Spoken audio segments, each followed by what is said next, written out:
All right. Well, we're going to jump in on the last section here. And first thing, really kind of briefly want to talk about is the kind of the educational philosophy that's behind NXTGEN.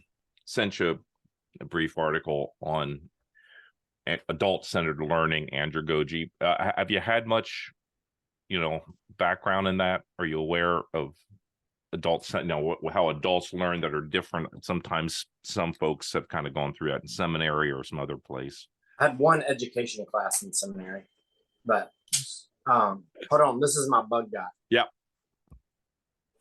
Hello. Yes. Oh, are you here? Or are you just doing the house? There you go. Well, good. Yeah, I had one education class in seminary, and there was a little bit on adult learning, but yeah. That article helped refresh some of it. Yes, yeah. And again, it kind of highlights basic things that come out from Malcolm Knowles and others in the early 80s. And so it's really been talked about just over the last 40 years or so. But recognizing there is a distinction between a classic understanding of pedagogy and andragogy. Pedagogy being how children learn when they don't have the categories and are much better at memorization, versus adult-centered learning, which is andragogy, andros, man. What's helpful there is just recognizing the normal pattern of teaching and training that we've been accustomed to really is geared to someone whose prefrontal cortex is not yet formed. Their ability to understand, and categorize things isn't quite there. And so a lot of times as pastors, we come through a training system that is in many ways medieval at best and geared to adolescents, not to people over 25. So is that that's including seminary and even all the stuff you see online of how they do, or in movies with the professors at Oxford and all of that stuff? Yeah. I mean, we don't learn sitting in a room having someone talk to us for an hour. Okay. And that kind of didactic experience, I think it's right and proper in a context of a sermon. But, when you're talking multiple hours with a lot of that's information heavy, we don't retain.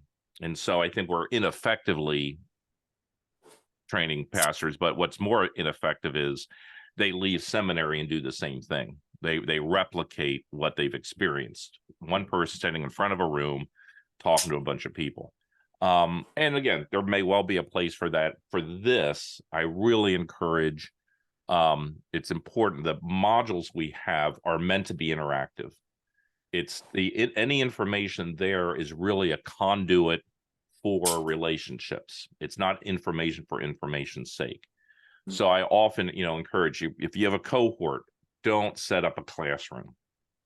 If you can do it in a softer space where people are more likely just to share, but if you create rows with someone up front, where most of us are geared just to sit quietly and take notes, and that's not effective for what we're trying to do here. So I always say, you have a yep. Would the difference be like in scripture? Obviously, you see sermons being preached, but when you look at the one-to-one and life-to-life kind of stuff with Jesus and the 12 or Jesus and the 3, Paul, Timothy, it's a different way of instruction. Yeah. And, just in general, Jesus's instruction is not primarily information driven. Yeah. There is information. I mean, parables and, the use of illustrations. So that's kind of the key in all of this, is to take a look at this and think, when you create the cohort, how can we get them to engage with one another? Because there's meant to be, here's Ralph, it's meant to be interactive in that sense. And so, and again, with it is the group does help set the pattern. You want to get feedback from adult learners as to what they want, what they need. You know, a 15-year-old doesn't have the wherewithal to tell you that. A 27-year-old should have some sense of what they need, which is again why I think having these cohorts meeting while they're doing seminary allows for that integration of information and implementation in a setting that's more conducive to it. How do you, so you just said something about the 50-year-old, they're not going to really know what they need. Yeah. How do you approach that differently when you're trying to engage and getting that feedback? Okay, I don't know if I followed. Chuck, help me again. You said with adult learning, part of the key thing is they're communicating, this is what I need to know. Yeah. It's very practical based according to the article. They want to see progress. If you ask it, you know, somebody in their 20s, they recognize a lot of what they don't know. Right. You said when you're 50-year-old, or did you say 15? 15, 1-5. Oh, okay. Yeah. Okay. I thought you said 50. Yeah, so, no, yeah. 50-year-olds don't know what they want either, but that's a whole nother issue. Okay. I think the best example is when we started, the second module we did was one on time management, which just seems strange. Well, these were all late 20-year-olds, now married, working. One of them had kids. They didn't have kids. Most of them didn't have kids yet, but they were going back to school. So all of a sudden, you know, when they were last in school, they didn't have jobs, and a lot of them didn't care that much about school. Now, school, you know, seminary is important. They want to do it. And so we start the group, and some of them are beginning to freak out. They said, how do you, you know, do 25 hours of schoolwork, work a 40-hour-a-week job, and keep your marriage afloat? So they expressed a need. They needed this information at that point. And so that's when we did it. And when I go through the material, I'll show you there's a little scope and sequence, but it's really meant to be flexible in a lot of ways. But yeah, so that whole aspect of adult-centered learning, again, just being familiar with it, I think is really important. Well, let's take a look at the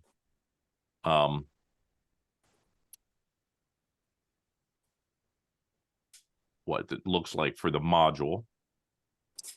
So you know, you come to the website and you can go to the soft skill modules, and it will take you into this. Now, first, it will take you to a dashboard or an entry where you give your username and password, but this is what it looks like. You want us to go there now, or no? Just you can look at the screen. Well, you can't go there now because you don't have access yet. Okay, gotcha. Yeah, when we're done, I'll put all that in. You'll get a ability to enter it. I would encourage you to go in right away, reset your password, because the WordPress creates a complex password that's somewhere in line with, you know, NORAD strategic air command for nuclear launch codes. So, and I think it only lasts for a couple week or 2 weeks. So I've had people go, yeah, I tried to use it, didn't work. Well, they waited too long. So just get in, open it up. Don't have to start doing stuff right away, but I think it helps. But this is the dashboard. First thing you'll see here is there's a training manual. This is, you know, pretty much all the stuff that we covered before. So you see, now I don't have access to my own thing. Let me go back here. Do this. So the ngpastorsapp.com.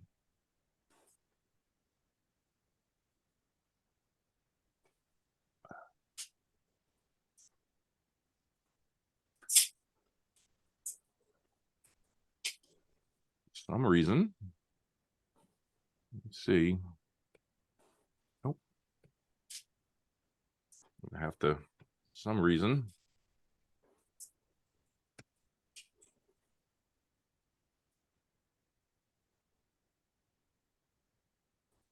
So that's how you sign in.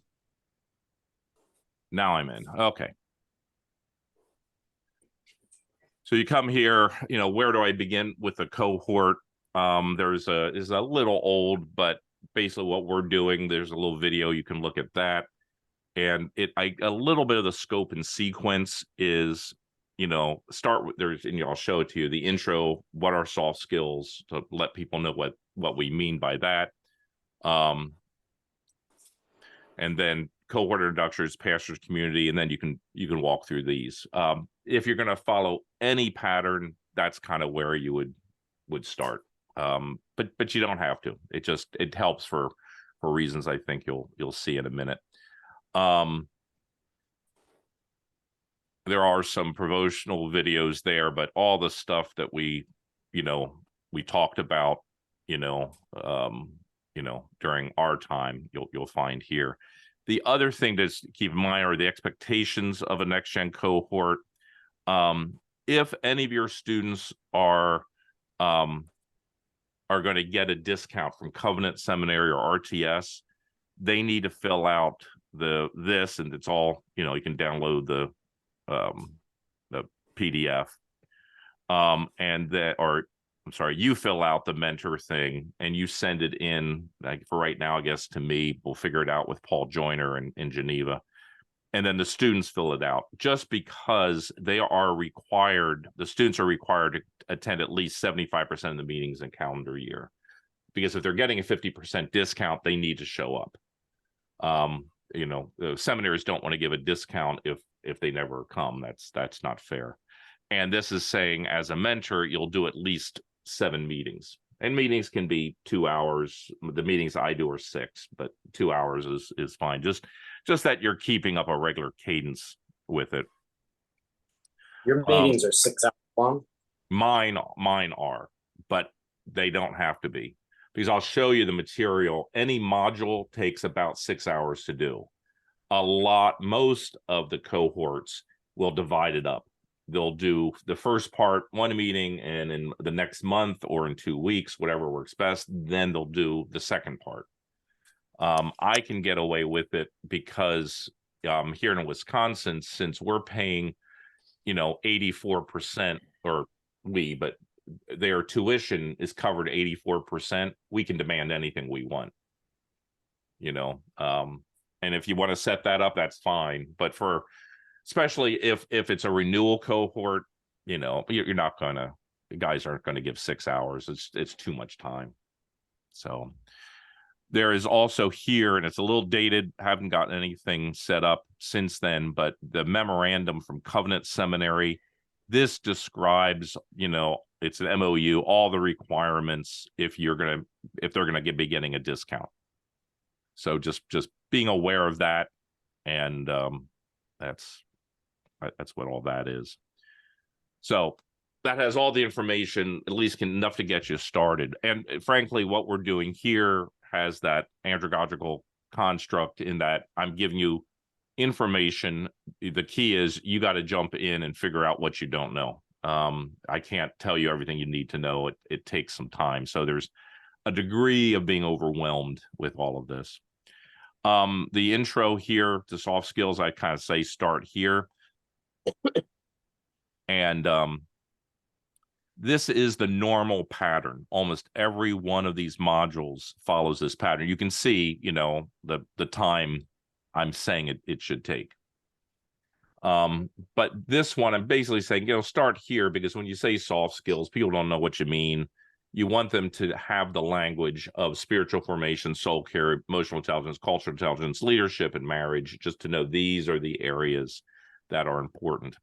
Usually there's not anything before the gathering. This one, I created and you can download a soft skill kind of Excel spreadsheet, a little test, to not anything scientific, but how to, what are the soft skills and where do you rank, just to get the conversation started. And with that, usually, and again, in good adult-centered learning, you want to do what's called flipped classroom. So You do something before the class. So when you come to the class, or in this case, to the gathering, you've got some information. With seminary students, I don't do that. I'd like to, but they're already reading and they're too busy anyway. With pastors, I will, like I did with this, I'll send out an article. Hey, read this 5-page article. You can do that. Anything more, people, they don't do it. Then there's the next part, and it varies by time. Whatever you want to do is fine. Gathering. This is this is one of the first things you're doing. If the guys don't know each other, there's just some basic icebreakers, and if you've done any sort of college ministry or small group stuff, you can find something. The key here is, and the reason I do this, everyone has a gathering, and I usually say 30 minutes or something for it. This is for me. When I start a meeting, my reflex is, if we're going to start at 9, be here at 8:59, and I will start at 9 o'clock. It's just my Teutonic, I will rule the world by controlling time background. The key is for them to really bond. It's somewhat of a reminder. Just have an open time. You're going to start at 9, but you don't really begin the module until 9:30 or quarter of. I always provided food, and guys, they always came early. They didn't come at 9:30. They came because they wanted to catch up. And it doesn't have to be structured. It all depends on your group. And I think that's important. The main bulk of it follows this pattern then: reflection, response, integration. So I want to start with reflection, which sets the table, which helps them understand why this is important. Again, for an adult, if they don't see an immediate applicability or importance, we just shut down. It's why they say a sermon, that first 30 seconds is really important to grab people. So there's a reflection, then a response. This is the bulk of what we're really talking about. And then integration is at the end, is helping them see how it all fits together. And I kind of use a Bohr atom type of thing. So each one of these is the color of the different categories of the modules, and just getting them to see if you're going to talk about emotional intelligence, you're also going to talk about marriage. You're going to talk, and leadership affects your emotional intelligence and how you understand culture and emotional, everything is integrated, which is why I say you don't walk down those categories. You don't spend, 12 months or whatever on spiritual formation, then 12 months on soul care. You zip back and forth to help them see the integration of all of this. Any questions there? So when you have this and you're going through a meeting or whatever, are the mentors the only one with access to this site, or is everybody looking at it and you just kind of show them a screen share or something? Yep. No, you can, you're able to print the content. It makes a kind of a bad PDF, but I really say do not give this to the guys in the cohort, because we have a fallacy that if I read something, I comprehend it and I've mastered it. And so if they read it ahead of time, they're not going to engage it, because the process is meant for them together to talk and process it, as a group. So this is really for you to look at. Now, there are things, everything you can download. And so, where we met as I was doing it is here in my basement. We've got a flat screen TV there. And so I would throw something like this up on the screen and do a build out. But I, again, don't want it to be a classroom type of thing. I always had a whiteboard or a flip chart. I would write things on there just because I'm a visual person. I need to see and hear simultaneously. But yeah, don't give them the whole thing. Hey, Chris. Yeah. So don't give them the whole thing, but is there a handout on their way out the door that they can have some details, or no? Yes, almost always. So this one may not. Okay, this one doesn't. So I'll show you some that do. Because when I started it, I never did that. And there are people who they love taking notes and they want something in their hand. I never know what to do with it, but now I've added a lot of just outlines, similar to what I did for the training sessions. Kind of just create, 3-page outline just so you can kind of track where we're going. But on each one, there is a place where you can download the different charts and things that are being used, including this type of a thing. That makes sense. And then is Paul when he takes over, is he just kind of managing what you've already done, or is he, I know he might add some, I know you said he might add some, is he reworking this, or is this going to be kind of what we would expect as Paul takes over? I would hope it will be built out more. Again, there's 30 modules right now, so that really would give you about 5 years of stuff you can do, which is pretty good. But yeah, the idea is they would build it out. And again, the building of it has been, especially recently, been built out by others. And so the guy that's taking over here in Wisconsin called me up and said he wants to write a module on not so much time management, but administrative management, because he was talking to our church planters. And I was somewhat surprised. They just didn't have a clue how to manage their day. Now they were missionaries with Crew in Turkey for 8 years, but right now they're so getting them some, I'm just using an example. If you're familiar with Michael Hewitt, kind of a daily planner type of, this is how you set goals and objectives. So he wants to write a module, and that would be great. And I'll show you some of these are written by others. So hopefully, yeah, we'll keep developing more. And I do know that Geneva wants to add a financial component to it as well, which makes sense. So as you go through each of these, you'll see the ones that are, the light green are, you can view. These are future ones that I had wanted to build out and create. So whether they do these or create something else, but for spiritual formation, there are 5 here already. An early one that I mentioned is the pastoral community. This really helps them understand better why a cohort.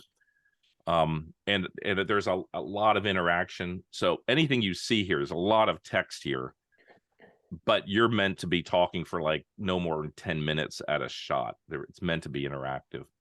And so this is as an example, we'll just say, okay, what's a pastor? And then, get them thinking about it. I've never had the guts really to make them get out a piece of paper and crayons and draw something. But with most guys, I'll just say, okay, close your eyes. If you hear the word shepherd, what do you see?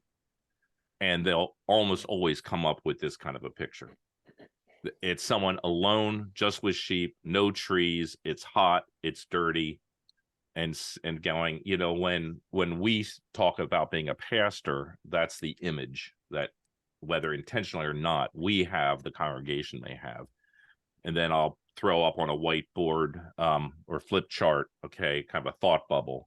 So shepherd, pastor, we have that. And then what are all the other terms we use that are similar that describes it? And just point out, almost all of them are isolating titles. Pastor, teacher, preacher, teacher, it's us, them. There's a space between us. Overseer, bishop, we don't use those terms, but we understand them. There's a distinction. And the best one for us is that of evangelist in the context of BCO, in which they say, when a teaching elder is appointed to the work of evangelist in foreign countries or where there are no other PCA churches within a reasonable distance, that's an evangelist. Now, I think that's a lousy definition of what an evangelist is, just being isolated. But we work in that context. And so just get them talking and thinking about it, and then take them through going, you know what? That's what the rest of this is. Let's look at some other passages. It's not the case in Scripture. Shepherds work together. And you got Paul and Silas and, Barnabas. There was team, which helps mitigate against the loneliness. And that's what these cohorts are meant to do. So again, there's questions to ask, just some things to throw out there to get them thinking. And there is often other, links. If you ever, go on here and find there's a dead link, let me know. We can fix it and replace it. And these are coming, this is the Baptist Press, all different, couple different articles. If you want to send something out ahead of time, this is the type of thing you could find something, but you don't have to read all this. You don't have to cover all this. And like I said, you could do this one section in one meeting and then be done for the day. And then you come back, the next time you go, okay, that was reflection. Now let's talk about the response, and, take an hour or two for this. Again, there are things that you can download. So if you're leading it, you could just, click on the share, download the YouTube and play it if you want. It's there. James K. M. Smith, a brief little thing about community. This section is relatively brief, but it helps you out there. The last part of this one is helping them to think through. So again, I do a lot with big sheets of paper. I've gone to a local newspaper place, and these are the end rolls of newsprint, and they usually sell them or give them away for free. And it's great for packing. But I'll tear those up and give them sheets of paper and markers, and they'll do stuff. So this is a thing I want them to think about their community. And so husband, wife is just, an example of who are your common friends, who are your friends, or not just friends, your acquaintances, anyone that knows your name. So it could be a counselor, it could be the person who does your hair, your neighbors, and as much as you can, your wife's, if you're married. And then we kind of go through and say, now tell me about those relationships, and kind of ask a series of questions. If your spouse or child, you could say, dies, got to make sure that hasn't happened, or is in the hospital, who do you call at 2 a.m. To come down and sit with you, to help them see they better have some close connections. And if they don't, who are the non-Christians in this group, and who are you sharing the gospel with? If there's no one, well, then you might want to also think about that as well. And you could do that, at a different meeting. I always include lunch in here, especially if you're doing 6 hours. I have food at the beginning, and I would always take out of that 6 hours, 1 hour would be just eating, no business. It's not a working lunch. I just want them to sit and enjoy a meal together. So we'll do 3 hours, 2.5 hours before lunch, an hour for lunch, and then 2 hours at the end. So you're really talking 4.5 hours of more intense engagement. And then the integration, as I mentioned. So here's one. It's a downloadable. Are these obviously these are all tied together, but are they also distinct enough to where, like you were saying, if you had if you're only meeting once a month or once every 6 weeks or something, that is everybody gonna still be able to make the connections? We talked about shepherds 6 weeks ago. I don't know if you remember that or not. Yeah, usually I found, again, you just do a brief review, and they usually, because the pattern, for example, doing the visualization of what a shepherd is, usually it does stick with them. And so when you say shepherd, they picture what you talked about before. They may not know all the facts and detail, that doesn't matter, but you've set the pattern that we are setting ourselves up for loneliness. Okay. And that they can do. So yeah, it downloaded the thing, Ralph, but so here's an outline that you're able to, let me just see here. Is the outline showing up on your screen? Yeah. Okay. Yeah. So you'll see, there's 3 pages if they want to take notes. And on some of them, I'll print out if there's any chart or graph or other visual thing. Why am I on? So you're not trying to create like a notebook where these guys have a, like what's his name from Florida? He had his huge church planting notebook with all these Childers. Yeah, Childers. Yeah, no. This is No, more relational, Yep. and the over the years, it's almost more like it becomes part of their DNA rather than information that they're processing. Right. Because the way we do it is when we do pure just here's information of how you do something. One, it creates a much colder context, and it's privatized. I have the information. I want them to talk through the information so it becomes more communal.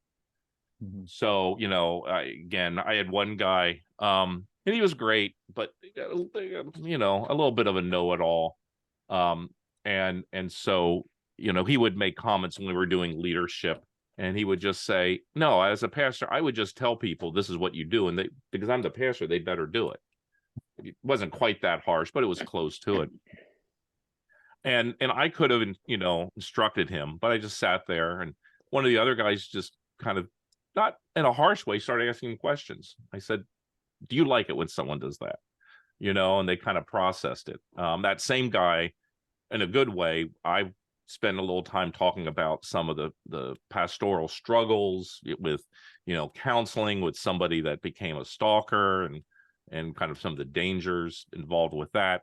And he just said, I don't know if I want to be a pastor. I said, good. This is things you got to think through. So it's not just the how-to, it's what does it look like and feel like.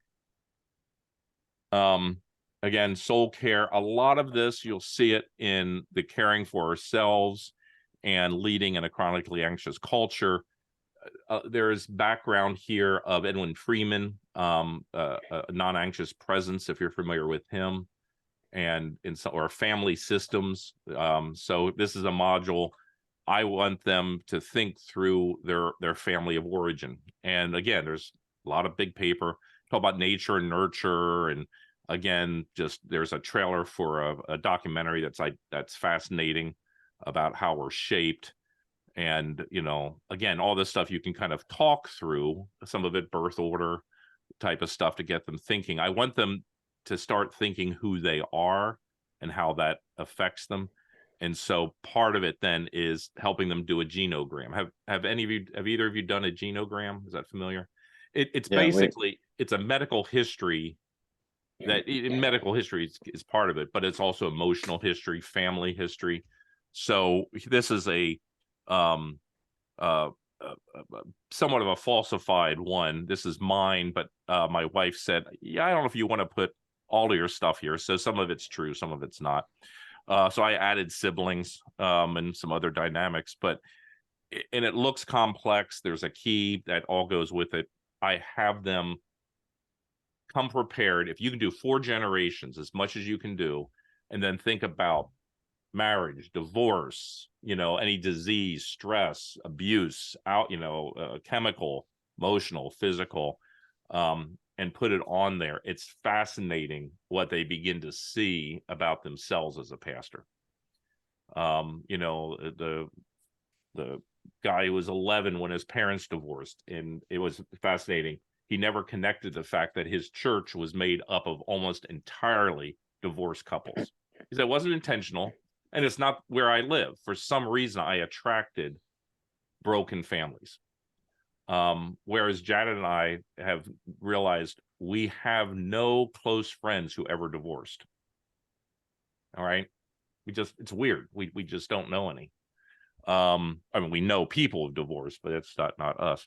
But this is a great opportunity to kind of talk and think through those things. Hey, Chris, can I ask a question? Yeah. So I'm assuming, just based on life and stuff, that when you bring up some of this stuff, there's some guys that really get stuck. Yep. So how do you so say a guy, you got 5 or 6 guys in your cohort and you're rocking and rolling here, and just somebody's just in meltdown mode. Yep. In a real way. I mean, not in a bad way, but just realizing their own sin. Yep. I mean, is the cohort designed to kind of deal with it right then, or is the cohort designed to, hey, thanks for bringing this up, let's follow up afterward? You know what I'm saying? Like, you could get halfway through soul care and one guy's melting down. So how do you see that playing out when that happens? One example, this wasn't a full meltdown, but with that chart that I showed you, we had, we all show them, one guy had kind of like 7 different mothers because his dad kept remarrying or girlfriends. And so he had a really messed up chart there. The next guy got up and it was as, 1950s suburban perfect, so to speak. He said, there's no divorce in my family. Whether they were Christians or not, everybody was moral and well-behaved. He said, I just don't know any conflict. The next guy got up and said, like the last guy, there is no divorce in my family because I can go back 4 generations and nobody ever married. He said, I've never known in 4 generations, they've all just had kids and lived together. He said, I was 15 when my parents, who were and they were all heroin addicts. So my parents were heroin addicts, came to Christ, and when I was 15, decided they should get married. So, all those origin stuff. So how does that play into, what you do? Even better example is this one, cohort introductions, in which the thing here is, and again, sometimes I insert humor because it's going to be heavy, what we're going to talk about. So if you ever see Nacho Libre, this is a great scene in which Jack Black, talks about the brothers of the monastery. They don't think he knows a buttload of the gospel. He says, but I do. And it's about him sharing himself to someone else and how it goes. I often, sometimes will have another one because Thurman Williams said, this is, he didn't quite say it this way, this is a white boy movie. My guys don't get it. He said, this testimony, it makes it work better. I said, great, use it. But what we do is, it's called a journey map. I don't know if you've ever done this. Again, big sheet of paper, and I give them a pen. I give them warning ahead of time. But what I say is, on the paper, like a Dow Jones Industrial, I want you to chart your life as far back as you can go. What are the ups and downs? What are the dates, the people, the events? And just say, and then we're going to talk through it. You're going to share it, and we're going to ask you questions.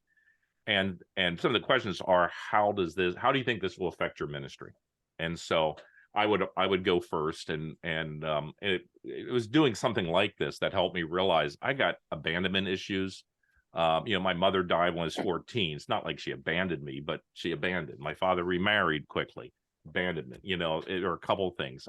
I said, I will do anything I can to keep you in relationship with me. I will pull punches. I will say what you want to hear. I live in fear of people in my church abandoning me. And I got to recognize that. Those are gospel issues. Those are the struggles. And what are the idols that I have along that way? So to that point, I was in one cohort in which a guy put up his chart, and I knew what was coming, because from childhood through teenage, almost young adult, he had names of other guys at the low points. And he was, as a young child, engaged in sexual activity, as a teenager, even kind of selling himself on the internet to make money. And he put this down, and he's just said, I struggle with same-sex attraction. And he didn't go through any great detail, but there was one guy, and all the guys were in their late 20s. There was one of the guys who's part of the cohort who was older. He was 60 and ruling elder at a church, but doing seminary. And he just, like any boomer, he just said, do you think you share too much information sometimes? Like, I didn't want to hear all this. And the guy just looked at him and said, if I can't share it here, I'm going to die. This has got to be the place to share it. Now, and I've had shared that story in other places, and I've had similar types of guys just saying, my wife doesn't know about my struggle with same-sex attraction. I said, okay, time out. They pull me aside. I go, you don't share it here. This is not the place then. But you're kind of recognizing something here. You should probably, with a counselor, work through some of this. I've not had, I've not seen in any of them any big meltdowns.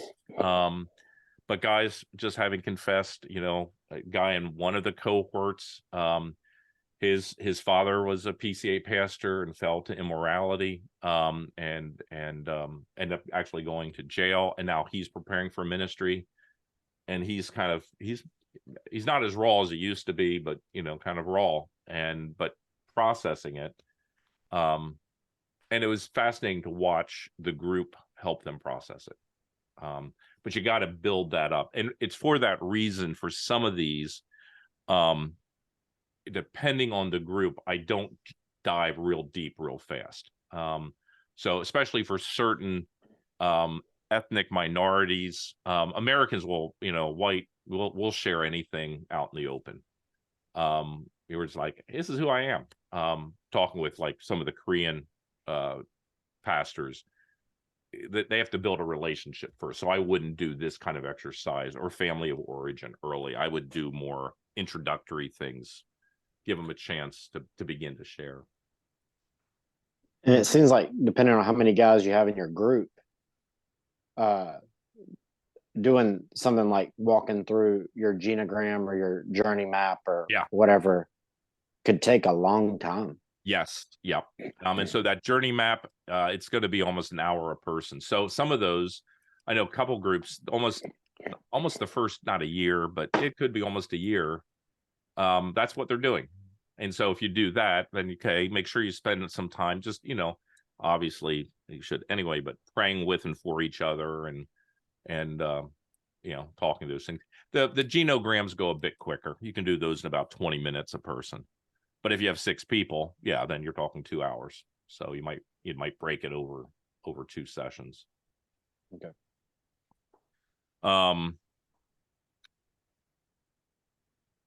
So cultural intelligence, again, this one is good for pastoral transitions.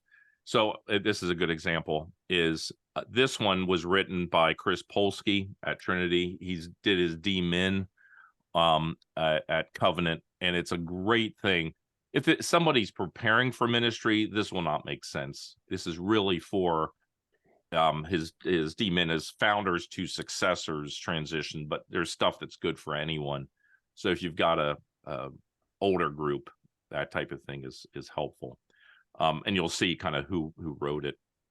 Knowing one's community, this deals with a lot of the mission insight. How do you understand demographics? So some of this is a little bit technical, but it's technical in the sense that as you do the technical, then I get them to ask questions about themselves. Leadership, this is probably the most extensive. And again, some of these, like the leading from a second chair, I had my son-in-law actually wrote it. He's an associate pastor, and I would get an associate or an assistant pastor to lead this one. I would not be a good person to lead it because I've never been an assistant or associate. So I would just tell them, shut up and do what the senior says. And that's not helpful. Same thing with the one on finances and budget. I had a ruling elder. I worked with them on it, but the ruling elder did it. I think this is a great one to bring in. A ruling elder is somebody who really understands spreadsheets and budgets and things like that. Most pastors don't. And it's true for a lot of these. How to run a meeting. We do up here. I've done it, and the other guy he's done it again. We are starting doing some reruns. Have a good ruling elder and a teaching elder talk about it from each of their perspective of how to run a meeting. And again, this is a place where another group, a group of renewal cohort and elsewhere, this was the second meeting they did because they looked at the list and they all said we were never, they were a rural context, and they said we were never taught how to run a meeting and we have no clue. And we're dealing with rural not business types, and we're floundering. And so they wanted to do this right off the top of the bat, which to me seemed a little weird, but understandable. So yeah, the other, I guess, watch your time. The other one then is marriage. There's not a lot here. I'm wanting to build it out. There's a kind of a general retreat to get couples to go. This is for a retreat, so this would be almost 10 hours worth of stuff, but it's a great hands-on process to give the wives space to process what voices they're hearing in ministry, whether they're actually hearing these things or they internally are hearing them. So that's everything there. Like I said, there's 30 of those, and they each would take about 6 hours, so you could spread those out. And the idea partly is, even with adding more, the idea is to do them again, because 5-7 years later, you're going to think of these things differently. You're not going to remember everything, but you're going to process, and you have more hooks to hang the things on. So Chris, can I ask a couple questions? Yep. So obviously we're kind of in this situation, where we're kind of starting this thing. So how many people would I have to, how many people would you want us? 2 questions. So 1 question. So do you get this thing rolling with 2 guys or 3 guys and then add people as they go? Or is it better to wait and say, hey, my goal is to have 5 guys do this, and then wait until you get to 5 guys? Yeah, like any small group, you kind of need 3, because if you have 2 and 1 guy doesn't show up, then it's just awkward. Yeah, we started with 4 guys because they all started at the same time. They're both starting seminary. And we just kept growing it. Initially I wanted to create like a class and keep them totally together and have it like a closed system, but that just becomes impossible. There's not enough man hours and ability to do it. So the nature of it is, people come in, and as for us, as they move from formation to development, once they're done with seminary, once they're ordained, they move to the next group, next cohort, but they're doing the same stuff. But that means you're always bringing new people in, which somewhat means occasionally we'll do the cohort introduction.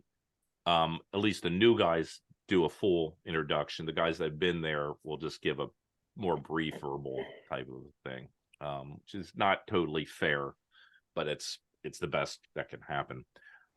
Which does mean you've got trust issues. You make it real clear what is said here stays here.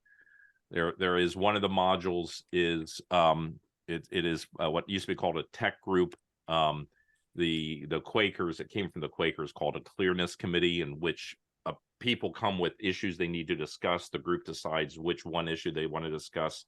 That person kind of then is on the hot seat, and you train the guys to ask questions. 1 hour, no advice, nothing but ask questions, and try to move down into the presented issue to the hard issue.